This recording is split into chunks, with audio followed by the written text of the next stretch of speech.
Hi hello అందరికీ నమస్తే. ఇప్పుడు మనం విజయ్ ఆంటోనీ మేనల్లుడు నటించిన బోకి అనే సినిమా గురించి మాట్లాడుకుందాం. ముందుగా కథ విషయానికి వస్తే కైలాష్ ఆశ 6 ఏళ్లుగా లవ్లో ఉంటారు.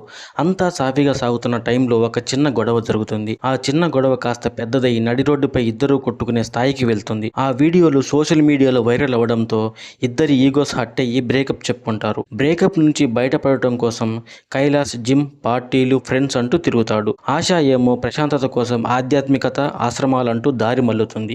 ఆ తర్వాత ఏమైంది? నిజంగానే ఇద్దరు ఒకరినొకరు మర్చిపోయారా? తమ తప్పు తెలుసుకుని మళ్ళీ కలిశారా? వీళ్ళ మధ్యలోకి సునీల్, మంచులక్ష్మి క్యారెక్టర్లు ఎందుకు వచ్చాయి అనేది మిగిలిన కథ. వైరల్ వీడియోస్ వల్ల ఎదురయ్యే ఇబ్బందులు, బ్రేకప్ తర్వాత జిమ్ చేసి సిక్స్ ప్యాక్ చేయాలని చూసే అబ్బాయిలు, స్ట్రెస్ రిలీఫ్ అంటూ షాపింగ్స్కి లక్షలు ఖర్చు పెట్టే అమ్మాయిల గురించి ఈ సినిమాలో చాలా సెటైరిక్గా చూపించారు. బ్రేకప్ తర్వాత మరొక పార్ట్నర్స్ కోసం వెతకడం, చివరకు తమకు తమ ఎక్సే కరెక్ట్ అనుకుని వాళ్ళ దగ్గరికి వెళ్ళడం కొత్త పాయింట్ ఏం కాదు.